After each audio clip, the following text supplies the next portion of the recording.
As we know, the fourth round of NAFTA negotiations শেষ পর্যন্ত টিকতে পারলেন না কানাডার প্রধানমন্ত্রী জাস্টিন ট্রুডো। পদত্যাগের ঘোষণা দিতে বাধ্য হলেন। তবুও কানাডার প্রধানমন্ত্রিত্ব থেকে ট্রুডোর পতন যেন বিস্ময় জাগানিয়া। শুরুর দিনগুলোতে জনপ্রিয়তা এতটাই ছিল যে কোনো ধরনের কূটনৈতিক বৈঠকেও তার সাথে সেলফি তোলায় ব্যস্ত হয়ে পড়তেন ভক্তরা। এত জনপ্রিয় একজন নেতার এমন করুণ পরিণতি হলো কিভাবে? প্রশ্ন জাগছে অনেকের মনেই। কিভাবে হলো ট্রুডোর উত্থান, কিভাবে পতন ঘটল সেটি জানতেও মরিয়া বিশ্বের কোটি মানুষ। 25 বছর ধরে রাজনীতি করছেন ট্রুডো।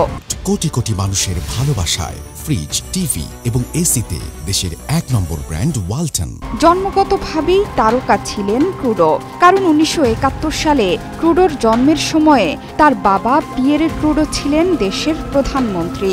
2000 সালে বাবার স্মরণানুষ্ঠানে নিজের রাজনৈতিক উচ্চাকাঙ্ক্ষার ইঙ্গিত দেন ট্রুডো। তখন ট্রুডোর বয়স ছিল মাত্র 28 বছর। এরপর 2008 সালে ট্রুডো মাধ্যমিক বিদ্যালয়ে শিক্ষকতা করতেন। সেখান থেকেই নির্বাচিত হয়েছিলেন পার্লামেন্টের সদস্য। তখন ট্রুডোর বয়স মাত্র 36।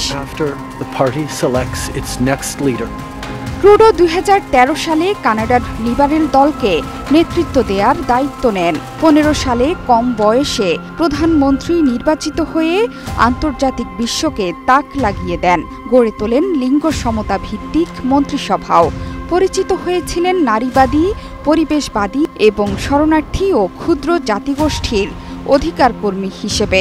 তবে 2017 সালে ধীরে ধীরে ভাবমূর্তি ক্ষুণ্ণ হতে শুরু করে ট্রুডোর।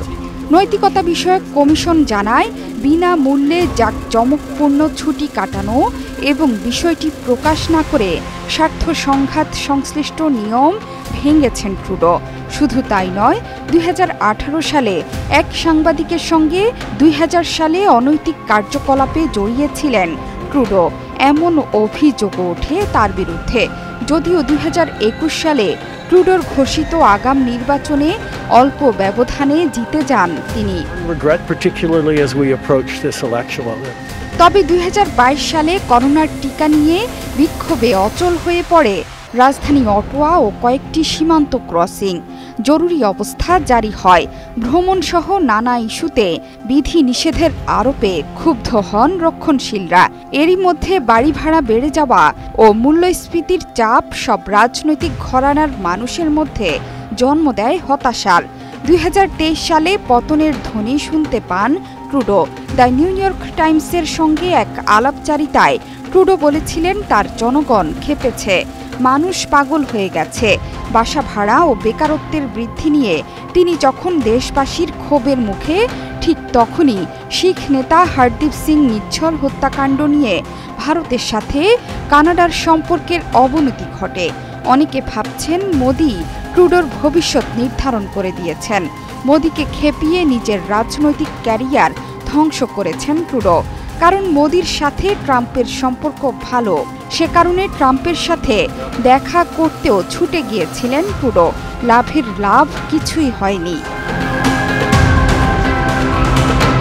শেষ পর্যন্ত ডিসেম্বরে পদত্যাগ করেন উপপ্রধানমন্ত্রী ও অর্থমন্ত্রী ক্রিস্টিয়া ফ্রিল্যান্ড। এটি ছিল ট্রুডো সরকারের জন্য বড় ধাক্কা। ক্রিস্টিয়া ছিলেন ট্রুডোর মন্ত্রিসভার সবচেয়ে ঘনিষ্ঠ সহযোগীদের একজন। তিনি ট্রুডোর দেয়া ব্যয় বৃদ্ধির প্রস্তাবের বিরোধিতা করার পরই সম্পর্কে অবনতি ঘটে। পদত্যাগের চিঠিতে ফ্রিল্যান্ড লিখেছেন, দেশের জন্য ভালো কিছু করার দিকে মনোযোগ না দিয়ে রাজনৈতিক ছলচাতুরির আশ্রয় নিচ্ছেন ট্রুডো। এরপরই বিরোধীদের চাপের মুখে পদত্যাগের ঘোষণা দেন Justin Trudeau. continue to Zohra Chowdhury Setu, 71।